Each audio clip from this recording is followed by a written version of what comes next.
Laissez-les habiller l'homme que le roi veut honorer et le conduire à cheval à travers les rues de la ville, en proclamant devant lui « Voici ce qui est fait pour l'homme que le roi veut honorer. » Il est Aman. Je vous en parlerai plus tard. Commençons par le début. Dans l'ancienne Perse, le roi Xerxès régnait depuis son grand palais à Suse. Il était connu pour son pouvoir et sa richesse, souvent montrés à travers des banquets grandioses et des objets luxueux. Un jour, le roi Xerxès décida d'organiser un énorme banquet pour souligner la grandeur de son royaume. Le festin dura plusieurs jours, avec beaucoup de nourriture, de vin et de divertissement.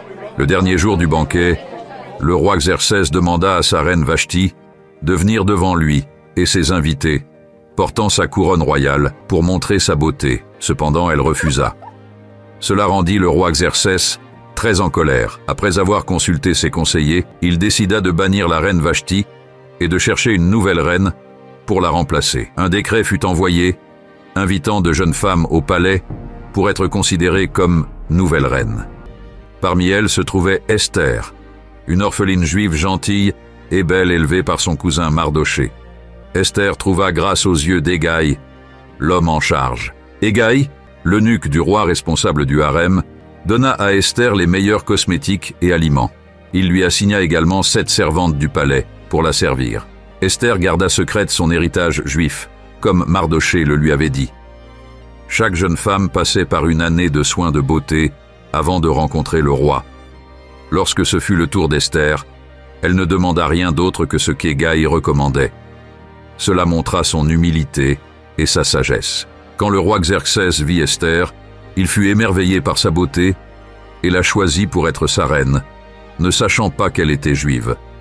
Pour célébrer, le roi organisa un grand banquet en l'honneur d'Esther et déclara un jour de fête dans tout l'Empire. Pendant ce temps, Mardoché, qui s'asseyait à la porte du roi, entendit parler d'un complot pour tuer le roi. Il en informa Esther qui avertit le roi. Le complot fut investigué et reconnu comme vrai, et les conspirateurs furent pendus. Les actions de Mardoché furent enregistrées dans les chroniques du roi. En tant que reine, Esther continua d'écouter Mardoché, montrant ainsi son respect et son amour pour son cousin. Parmi les fonctionnaires du roi, il y avait un homme nommé Haman, qui était ambitieux et fier. Le roi nomma Haman comme son plus haut fonctionnaire, lui donnant un grand pouvoir et une grande autorité dans le royaume. Mais Haman était arrogant et voulait que tous les serviteurs du roi s'inclinent devant lui. Mardoché, un juif servant à la porte du roi, était connu pour son intégrité et sa fidélité. Il refusa de s'incliner devant Haman en raison de sa loyauté envers Dieu.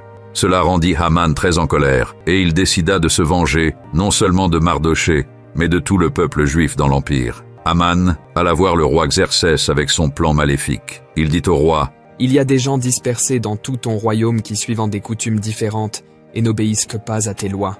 Il n'est pas bon pour le roi de les tolérer.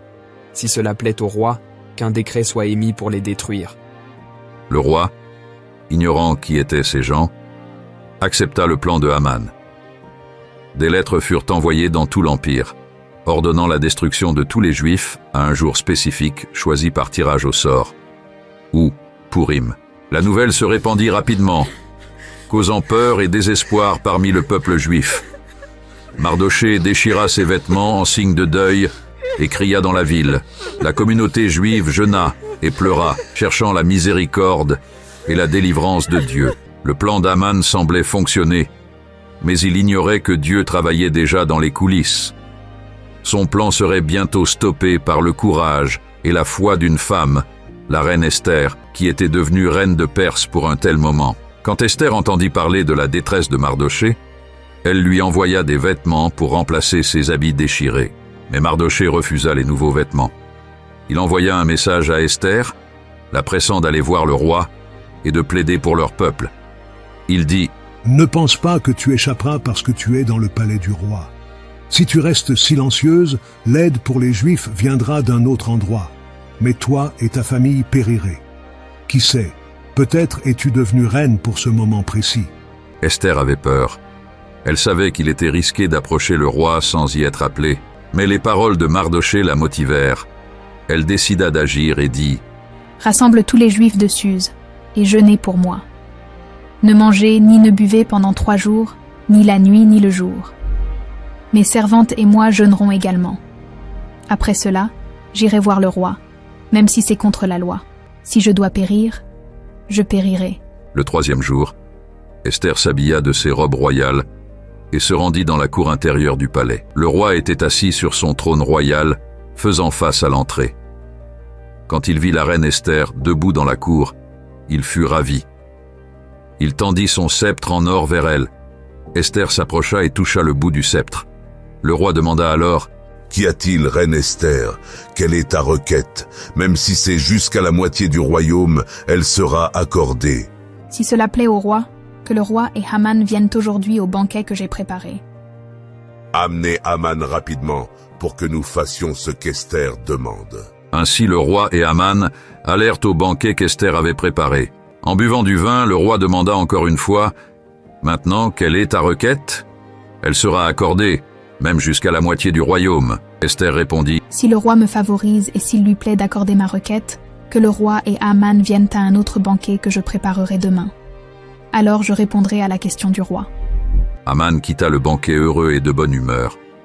Mais lorsqu'il vit Mardochée à la porte du roi et remarqua que Mardochée ne se levait pas et ne montrait pas de peur, Haman fut rempli de rage. Néanmoins, Haman se contrôla et rentra chez lui. Il appela ses amis et sa femme, Zeresh.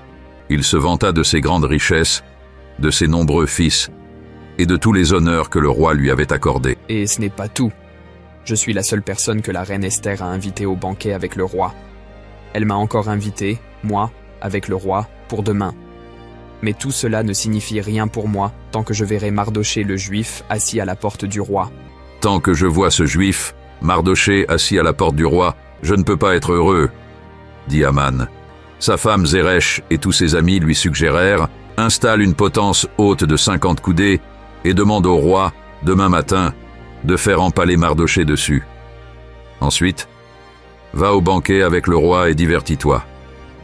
Cette idée plut à Haman, et il fit installer la potence cette nuit-là. Le roi ne pouvait pas dormir. Il ordonna qu'on lui apporte le livre des annales de son règne et qu'on lui en fasse la lecture. On trouva écrit que Mardochée avait dénoncé Bigthana et Teresh, 2 des officiers du roi qui gardèrent l'entrée, et qui avaient de conspirer pour assassiner le roi Xerxès.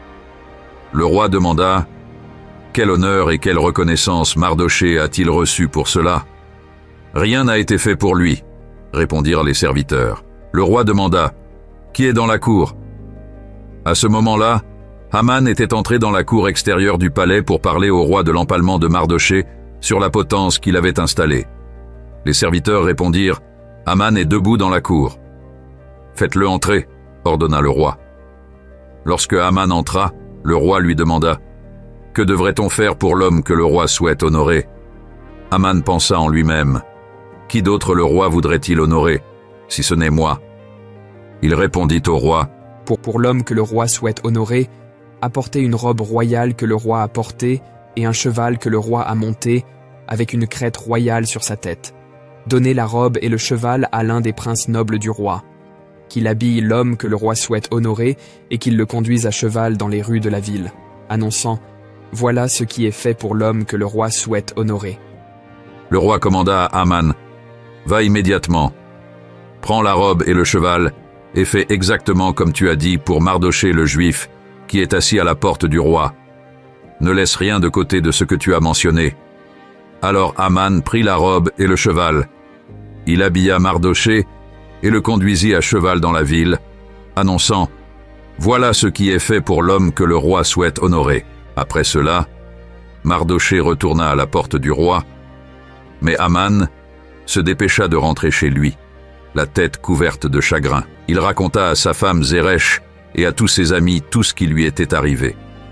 Ses conseillers et sa femme lui dirent: « Puisque Mardochée, devant qui tu as commencé à chuter, est d'origine juive, tu ne peux pas tenir contre lui. Tu tomberas sûrement en ruine. » Alors qu'il parlait encore, les eunuques du roi arrivèrent et emmenèrent rapidement Haman au banquet qu'Esther avait préparé. Ainsi le roi et Haman se rendirent au banquet de la reine Esther. Pendant qu'ils buvaient du vin le 2e jour, le roi demanda à nouveau à la reine Esther Quelle est ta requête? Elle sera accordée, même jusqu'à la moitié du royaume. Elle sera exaucée. Esther répondit, Si j'ai trouvé faveur à tes yeux, Majesté, et si cela te plaît, accorde-moi la vie, c'est ma requête. Épargne mon peuple. Nous avons été vendus pour être détruits, tués et anéantis. Si nous avions été vendus comme esclaves, je serais restée silencieuse, car une telle souffrance ne justifierait pas de déranger le roi. Le roi Xerxès demanda, Qui est-il? Où est l'homme qui a osé faire une telle chose? Esther dit, L'adversaire et ennemi, c'est ce méchant Haman. Haman fut terrifié devant le roi et la reine. Le roi, en colère, quitta son vin et se rendit dans le jardin du palais. Haman, réalisant que le roi avait décidé de son sort, resta pour supplier la reine Esther pour sa vie. Au moment où le roi revenait du jardin à la salle du banquet, il vit Haman tomber sur le canapé où Esther était allongée. Le roi s'exclama, « Va-t-il même agresser la reine alors qu'elle est avec moi dans la maison ?» Dès que le roi eut prononcé ces mots, ils couvrirent le visage de Haman. Harbona, l'un des eunuques au service du roi, dit, « Une potence atteignant une hauteur de 50 coudées se trouve près de la maison de Haman. Il l'a fait installer pour Mardochée, qui a parlé pour aider le roi. » Le roi dit, « Empalez-le dessus. » Alors ils empalèrent Haman sur la potence qu'il avait installée pour Mardochée. Puis la colère du roi se calma. Ce même jour, le roi Xerxès donna à la reine Esther la propriété de Haman, l'ennemi des Juifs. Mardochée se présenta devant le roi, car Esther avait expliqué leur relation. Le roi ôta son anneau sigillaire, qu'il avait repris à Haman, et le donna à Mardochée. Esther nomma ensuite Mardochée à la tête de la propriété de Haman. Le roi émit un nouveau décret, permettant au peuple juif de se défendre contre leurs ennemis. Les Juifs de Suse furent sauvés de la destruction. Finalement, le peuple juif fut épargné, et Mardochée devint un conseiller de confiance du roi Xerxès. Les Juifs célébrèrent leur délivrance avec des festins et de la joie. Mardochée établit la fête de Pourim pour se souvenir de leur victoire. L'histoire d'Esther est une histoire de courage, de foi et de providence divine. Elle nous rappelle que même dans les moments les plus sombres, Dieu est à l'œuvre, planifiant les événements pour le bien de son peuple. Le courage d'Esther, qui risqua sa vie pour son peuple, nous inspire tous, nous encourageant à rester fermes dans notre foi et à faire confiance au plan de Dieu pour nos vies. Prions ensemble. Cher Dieu, je cherche ta force et ta guidance pour être comme la reine Esther. Remplis-moi de son courage, de sa sagesse et de sa foi inébranlable. Aide-moi à défendre ce qui est juste, même face à la peur et à l'adversité. Accorde-moi le courage d'accomplir mon but et le discernement pour savoir quand agir. Puissé-je faire confiance à ton timing et être un instrument de ta grâce et de ta justice. Au nom de Jésus, je prie. Amen. Si vous vous sentez plus proche de Dieu après avoir regardé cette vidéo, veuillez aimer cette vidéo et vous abonner à notre chaîne. Partagez cette vidéo avec quelqu'un qui a besoin d'entendre la grande histoire d'Esther. Merci et restez bénis.